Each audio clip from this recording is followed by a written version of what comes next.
Barulho irritante. Era a rede do vizinho. Eu achei que fosse as crianças. Barulho.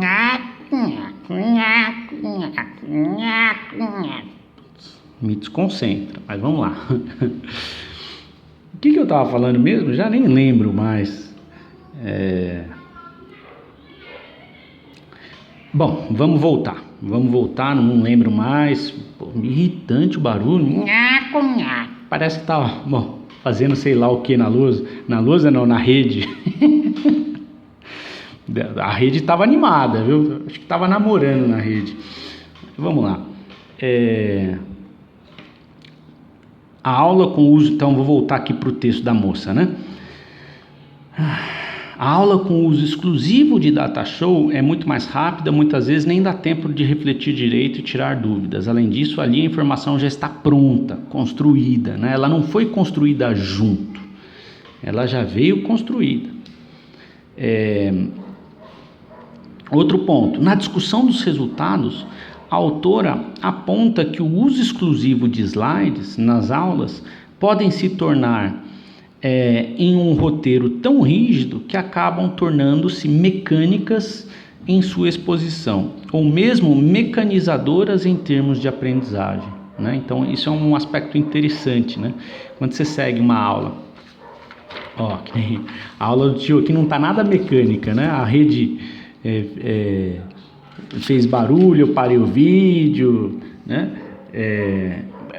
A aula perde a espontaneidade, né? Quando você usa lá um roteirinho muito rígido e fica só no dedinho, apertando o botãozinho e vindo aquela imagem de livro, quer dizer, às vezes o professor já copia a imagem do livro pronta, né? Projeta, aí ele tem o cuidado de projetar frases mais curtas para ir lendo devagar, mas não existe reflexão em cima daquilo, né? É pegar a imagem de um texto de um livro e ir projetando e lendo. Qual que é a utilidade disso, né? Qual que é o papel de transposição didática do professor aí? Nenhum. O professor está sendo um mero leitor, né, de um texto que o aluno poderia ele mesmo estar lendo lá na aula ou na casa dele, enfim. Para finalizar o artigo, nossa, eu virei a folha, não sei porquê. Para finalizar o artigo, a autora aponta lá no finalzinho que talvez o segredo e o recomendado seja alternar os recursos, né? Diversificar os recursos. Esse talvez seja o segredo do ensino de química e de qualquer disciplina, né? Quando você tem um professor que tem repertório e que consegue diversificar os instrumentos, isso é muito legal, né? Porque gera até uma expectativa na sala. O que o professor vai aprontar hoje, né? Então um dia um modelo com bolas e varetas, outro dia uma aula experimental junto com aula teórica, outro dia uma aula onde tem leitura e discussão de texto, outro dia é uma aula só GLS, outro dia é uma aula projetor junto com lousa, outro dia só projetor, né? Então, se bem que só projetor é complicado, né? Mas enfim, e aí a autora, finalizando ali o artigo, ela fala que para esquemas mentais, ou seja, para materializar o pensamento, ainda vale o bom e velho quadro negro, né? E aí o tio, só para finalizar aqui a nossa reflexão, nós já terminamos o artigo da moça, né? O que eu recomendo? E aí também é uma coisa muito intuitiva e muito de prática de sala de aula. Quando que eu procuro tomar alguns cuidados no uso do projetor. Quando que eu uso o projetor? Quando que eu considero que o projetor é extremamente útil? Então, existem algumas situações em que, para mim, ele é insuperável. Quais são? Primeiro, para eu projetar enunciados de exercícios. Gente, aluno não tem que ficar copiando o exercício da lousa. Professor não tem que ficar passando exercício na lousa, né? Isso aqui é muito legal, né? Você projeta o exercício na lousa, né? E você, né, com aquela projeção, você lê com o aluno, você vai construindo a resolução do problema ali na lousa. Então, olha só que legal, esse é o típico caso onde você tem o uso do projetor concomitante com a lousa, né? Você projeta o exercício e aí do ladinho você vai resolvendo, você vai lendo o exercício no projetor e vai resolvendo o exercício com o aluno, né? Às vezes eu fico bravo, vocês mesmos muitas vezes pegam o exercício do projetor e copiam. Falo, gente, não é para copiar. Vocês ignoram, vocês vão copiando. Não é para copiar, gente, né? Parece que isso daí é um ranço lá é um vício que vocês têm lá da escola básica. Não é para copiar. O tio manda os slides, né? A gente não pode ficar perdendo tempo de sala de aula copiando, né? Isso daí é vício de escola básica. O que acontece? Muitas vezes lá na escola o professor acostuma os alunos a copiar, né? Lousa não foi feita para escrever. Lousa não foi feita para escrever texto. O texto já está, gente, o texto já está escrito no slide, o texto já está escrito no livro, né? A lousa foi feita para a gente usar ela para argumentar, para construir o argumento, né? Para construir o exercício e não para copiar, né? Então, o uso do projetor é muito útil para projetar o enunciado do exercício. Segundo ponto que eu acho que é muito útil para animações, vídeos, filmes, né? Então, por exemplo, né, uma coisa que é bem legal, eu dei uma aula de equilíbrio químico, né? O que é equilíbrio químico? O que é uma situação de equilíbrio químico? É quando a velocidade do reagente A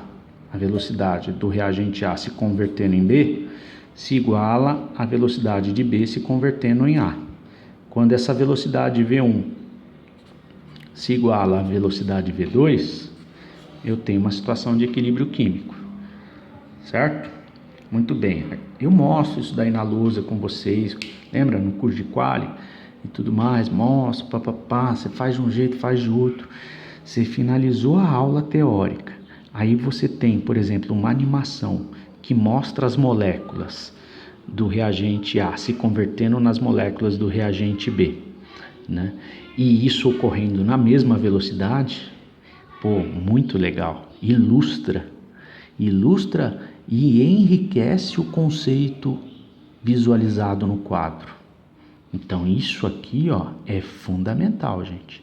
Você trazer vídeos, filmes e animações para enriquecer e ajudar no entendimento daquilo que foi construído no quadro negro é fundamental, né? Porque existem muitas situações que são dinâmicas, né? E o quadro negro ele é meio parado, você vai construindo o argumento com o aluno e tudo mais, mas ele não é dinâmico, né? Não existe o mesmo dinamismo de uma animação, né?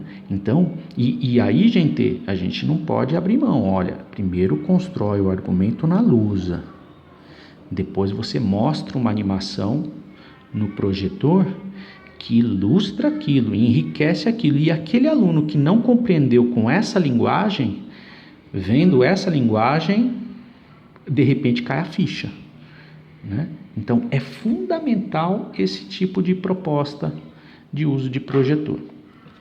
Muito bem. Outra situação que eu acho que é muito interessante o uso do projetor é para projetar figuras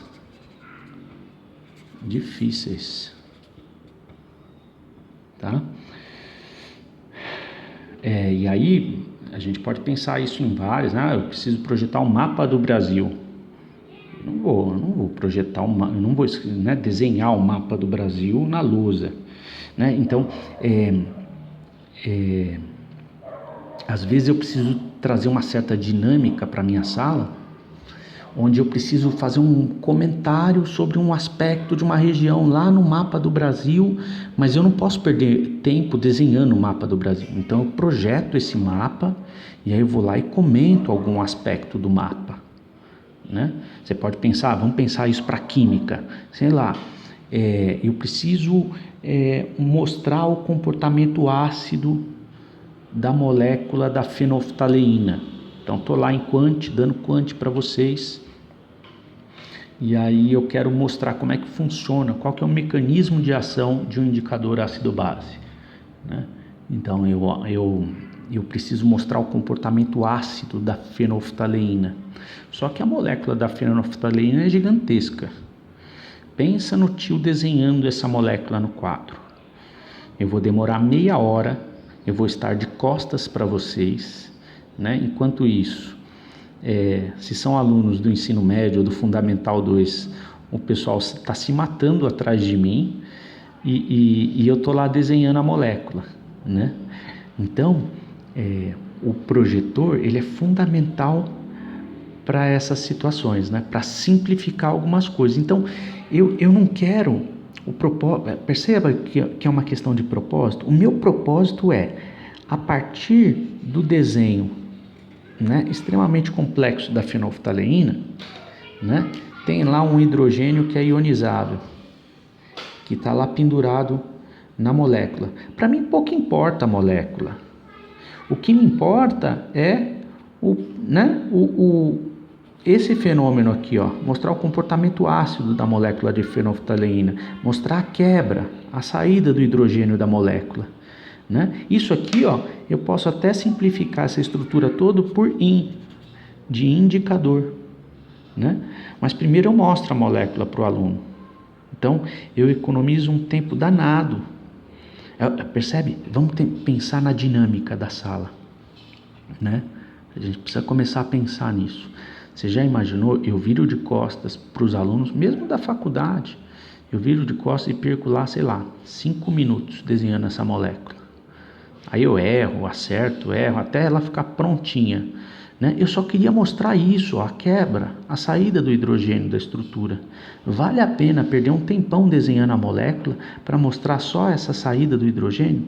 Então, nesses casos, o que é que eu faço? Eu projeto, né? Eu projeto a estrutura toda e aí eu mostro ela protonada e eu mostro outro desenho do lado dela desprotonada. Eu vou lá com um pedacinho de pau e mostro, olha ela antes, olha ela depois, né? Então isso é muito legal do projetor, facilita a vida do professor.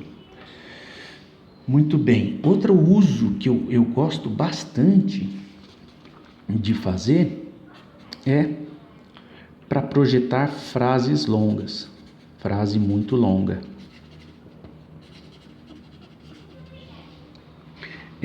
À medida que esse curso vai evoluindo e que a gente vai fazendo discussões a respeito de como é que é o jeito mais adequado de se usar tecnicamente o quadro negro, né, vocês vão percebendo que o quadro ele não pode ser utilizado para escrever, né? Então eu não posso escrever textos, eu não posso escrever frases longas. Professor, por que não? Porque se eu estou no ensino médio, se eu estou no ensino básico, o tempo que eu fico virado de costas para os alunos, eles se matam lá atrás de mim, né? Eu preciso estabelecer uma conexão com a sala de modo que eles não percam atenção na aula em nenhum minuto. Então, uma das formas que eu tenho para facilitar isso se eu preciso pegar uma frase muito longa, né, para refletir a respeito dela, o que é que eu faço? Eu projeto essa frase no projetor, no Datashow, aí eu leio com os alunos e depois eu reflito em cima. Faço uma reflexão em cima dessa frase. Então eu não escrevo, eu não perco meia hora escrevendo ela na lousa para depois ler e refletir. Não, eu projeto ela, leio e reflito. Vou dar um exemplo. Quando a gente está lá estudando deslocamento de equilíbrio, né, você pega lá a lei de Le Chatelier. Então, uma das formas que você tem é projetar essa lei, aí depois você lê essa lei com os alunos e pensa a respeito dessa lei, né? Então, eu não escrevo a lei no quadro, e sim eu projeto, tá? Então, são 4 usos muito interessantes do projetor. Se a gente ficar aqui, de repente, pensando em mais possibilidades, quer dizer, ficar pensando, talvez exista mais possibilidades de uso, né? Mas esses 4, para mim, na minha aula, são as principais, né? Eu não uso o projetor para dar aula, né? O projetor, ele é só um acessório da lousa, tá? Gente, ficou claro tudo isso que a gente está discutindo? O próximo artigo ele vai trazer algumas dicas bem interessantes de como utilizar a lousa, tá? E aí vocês vão ler e em cima da leitura o tio vai comentar e a gente vai começar a fazer um trabalho a respeito de como é que a gente usa a lousa. Seria muito mais interessante fazer isso presencialmente e vocês, de fato, usarem a lousa como professores, mas não é possível, certo? Então, o propósito desse vídeo já foi conseguido, alcançado. Eu vou ficando por aqui e até a nossa próxima atividade. Beijo, beijo.